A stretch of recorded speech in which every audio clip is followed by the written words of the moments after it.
reading of the Word for us today comes from the Gospel of Mark, chapter 10, which we have the last few Sundays been attending to this chapter. This is the last part of the chapter, and it should be mentioned that if we can remember those past Sundays in which we were talking about the rich man who was asked to give all that he had, and he couldn't do it even though he had obeyed all the commandments. That should be seen, this passage should be seen in that context, as well as the one about the disciples where John and James had asked Jesus if they might have glory, one sitting on one side of him, the other on the other side of him, and his responses to all those persons. Today we see Jesus confronting or being confronted by a blind man by the name of Bartimaeus. Hear these words as it speaks to our own hearts and minds today. Jesus and those following him came to Jericho, and he and his disciples and a large crowd were leaving Jericho. Bartimaeus, son of Timaeus, a blind beggar, was sitting by the roadside.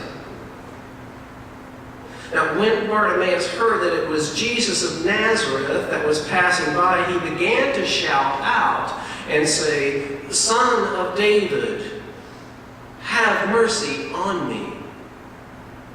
Many sternly ordered him to be quiet, but he cried out even more loudly, "Jesus, Son of David, have mercy on me." Jesus stood still and said, "Call him here." And the people called the blind man, saying to him, "Take heart, get up, he is calling you." So Bartimaeus, throwing off his cloak, sprang up and came to Jesus. Then Jesus said to him, "What would you have me do for you?" The blind man said, "My teacher, let me see again." Jesus said to him, "Go, your faith has made you well." Immediately Bartimaeus regained his sight and then followed him on the way. May God add God's blessing to our understanding of these words for us today. Mark has been weaving this gospel chapter 10, in such a way as we're getting close to Jerusalem, Jesus' last days. Mark is trying to show the difference between those who get what it means to live in the community of heaven on earth and those who are still, even though they be close to him, do not yet get the full meaning of what that is. Bartimaeus in this story is Mark's culmination of this chapter, which tells us the example of one who gets it. One who is, we might say, woke. He understands not only who Jesus is, but what Jesus desires for others. What Jesus wants to be the vision that the people themselves live out in the world. It is interesting that Bartimaeus asked the same question as James and John, or rather Jesus asked him the same question he had asked James and John. "What do you want me to do for you?" We remember that James and John had spoken to Jesus and said, "We want you to do whatever we ask you to do."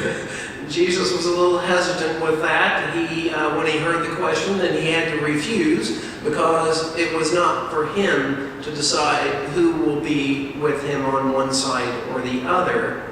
Jesus wanted to focus on that we are all part of the same community and there should not be this hierarchy. But when Bartimaeus is asked the same question, "What would you have me to do for you?" Bartimaeus only asked what is reasonable. "I simply want to see again." I want to be like everybody else. I want to be on an even keel rather than one who is ostracized, who has to sit outside the gates of Jericho. I don't want to be that person who is considered to be a sinner simply because I can't see. I don't want to be the one who people look down upon and say, you must have done something wrong. I want to be restored again to the community. That's really what he's saying, because as soon as he would receive his sight, nobody would be able to look at him the way that they had all these years. And he would be restored to being a member of the community. It's really a simple request, but it's a powerful one. Giving him sight will allow him to also participate in the fruits of community. How different this is from even two of Jesus' closest disciples, James and John, who, rather than asking for how they might be able to benefit the community and be a part of it, one to be over it, one to have glory.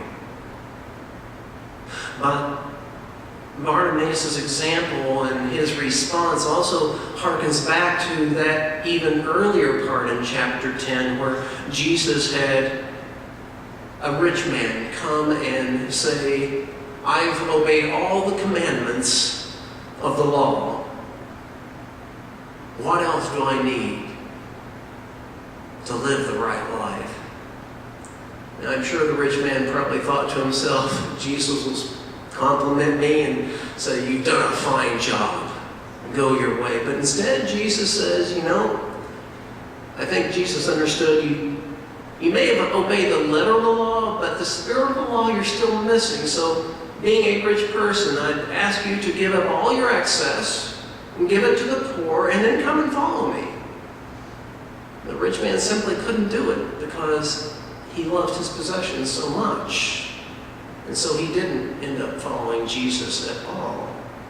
But if we take the instance here of Bartimaeus was a man who had very little.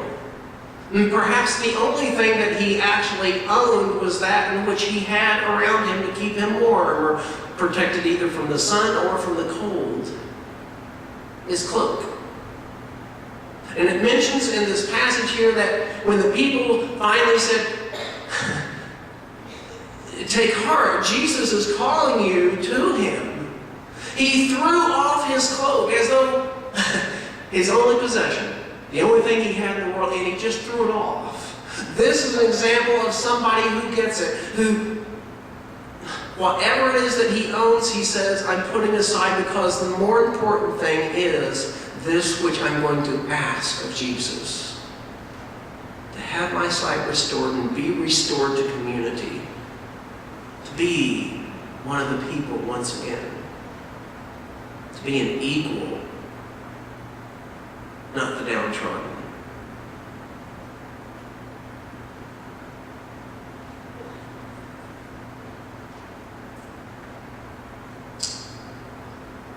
When I think of Bartimaeus, I can't help but thinking all the years that he spent in his life, the way that he was looked down upon by others.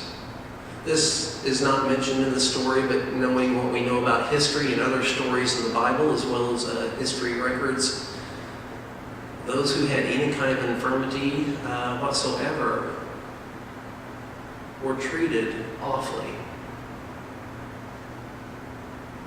as less than, as not only not full members of the community, but those who need to keep their distance from the rest of the community, which is why he was on the outskirts of the city, along the side of the road. I think about those people today who still are ostracized in our own community. Who are the Bartimaeuses in that way, who are afflicted in some way, who are not seen as equals, who are not seen as children of God, just like us. I think of transgendered people, people who I know and people who I don't know.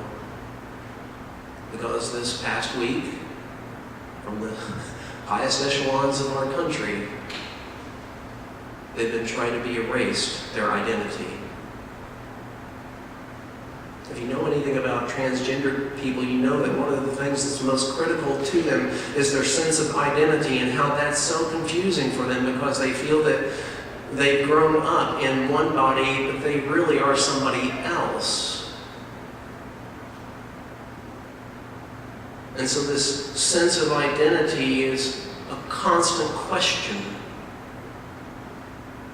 And so to put that in further question, to say you don't even exist, we're not going to write the laws anymore in such a way in which includes you as even being a part of the community, only adds to the confusion and a sense of shame.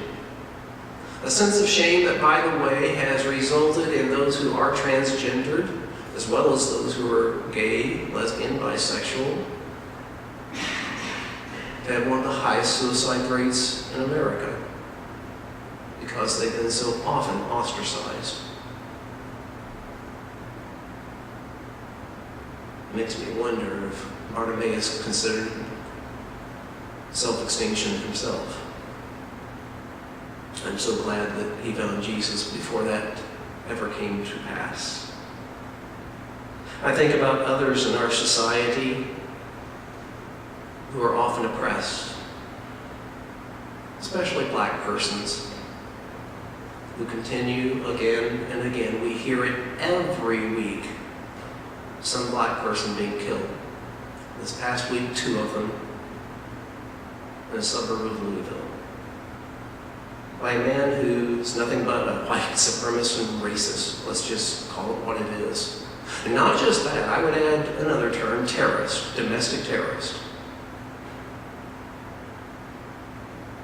The media won't call it that, the administration won't call it that, but that's exactly what it is. If this person was a Muslim, do you think that we'd not call it by that T word? Somebody who wants to go and kill people who are of a certain color and terrorize them, make them want to leave this country. Who thought this man and this woman who simply went to get groceries for their families would end up dead simply because of the color of their skin?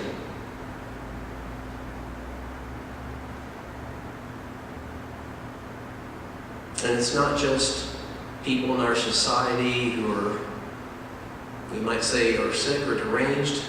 It's even a systemic part of our police departments. Hundreds, over 483, I believe it is, to date this year have been killed by police. A significant number of those being unarmed black persons. And one just a few weeks ago, maybe a month ago, police officer who went into the wrong apartment in her apartment complex, saw a black man who was in his own apartment and killed him right there on the spot.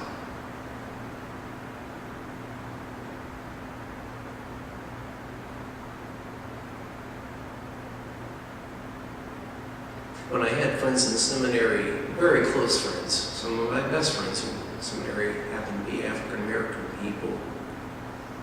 They said, if you only knew what it was to be black in America, that you fear every day. It's a part of who you are, that you have to be careful what you say, what you do, how you act, because not only will you get judged for it, you may get killed for it.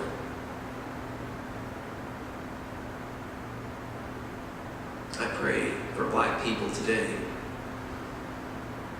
and say, just like transgendered people's lives matter, black lives matter. We have to say it specifically. I think of Jewish people today. The last 2 years, last year, the increase of anti-Semitic activities increased something like 35-38%, and then it's increased significantly more than that this year, 2018. And whatever you think is the reason for that, I've got my ideas about why that is. But that it's increasing rather than decreasing, that it even exists at all, is simply shocking, is it not? It should be shocking. If we get to where we don't think that it's shocking anymore, we have become too cold. It should be shocking every time it happens. And not just because it happened in Pennsylvania this time, in Pittsburgh, where 11 people were killed while they worshiped, just like you, right now. The same circumstances, you coming to a place to get closer with God and feel your closeness with humanity, and there in this holy place, they were shot down. Again, by a person with hatred in his heart.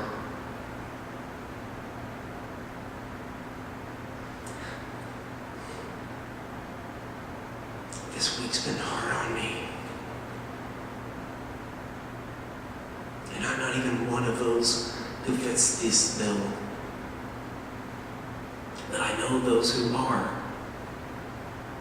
And I suffer because of them. I suffer because of my relationships with those that I know and that I love as a person, as a friend. But it's not just those. Our society is so polarized that we've got people on one extreme wanting to kill the people on the other side of the political fence. 14 mail bombs sent to those who are either Democratic leaders or supporters of the Democratic Party.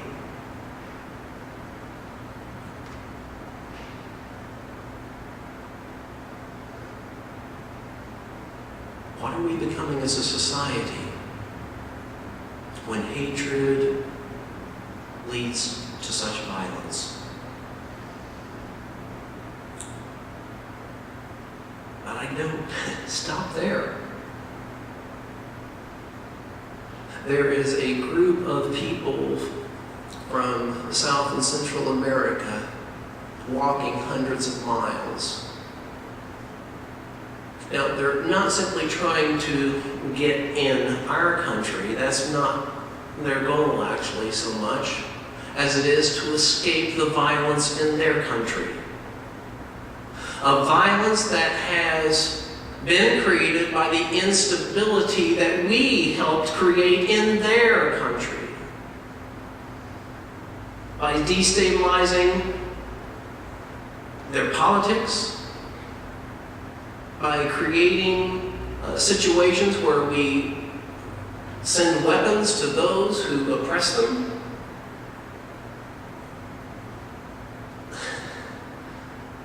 How are we as Americans so on the wrong side of history at this time? It makes me shudder. It's not what I remember thinking an American was or should be when I was growing up. Not that there weren't things in which we were doing wrong then too. But the way that hatred is infiltrating our society and seems to be actually getting worse, there has to be somebody who is a Bartimaeus. A whole group of people, perhaps, who are Bartimaeuses, who speak up and say, this stuff that we see going on, all the hatred, all the violence, this is wrong. Nobody should be ostracized or oppressed. We need to have a bigger vision. While those I just mentioned of these groups who are seeking to simply be equals in our society, we as Christian people, the followers of Jesus, need to be the ones who speak up and say, we are on the side of these people. These people's lives matter. Transgendered people's lives matter. Black lives matter. Jewish lives matter. Even Democratic lives matter. And I would add Republicans as well. Asylum seekers' lives matter. The children who are torn away from their parents, their lives matter. And their parents' lives matter. All these lives matter, and we have to declare that if we're going to be the conscience of this society, which so badly needs a conscience. There are those who are in our structures of power in whom I wonder if they have a conscience. And how did we get to that place that we elected such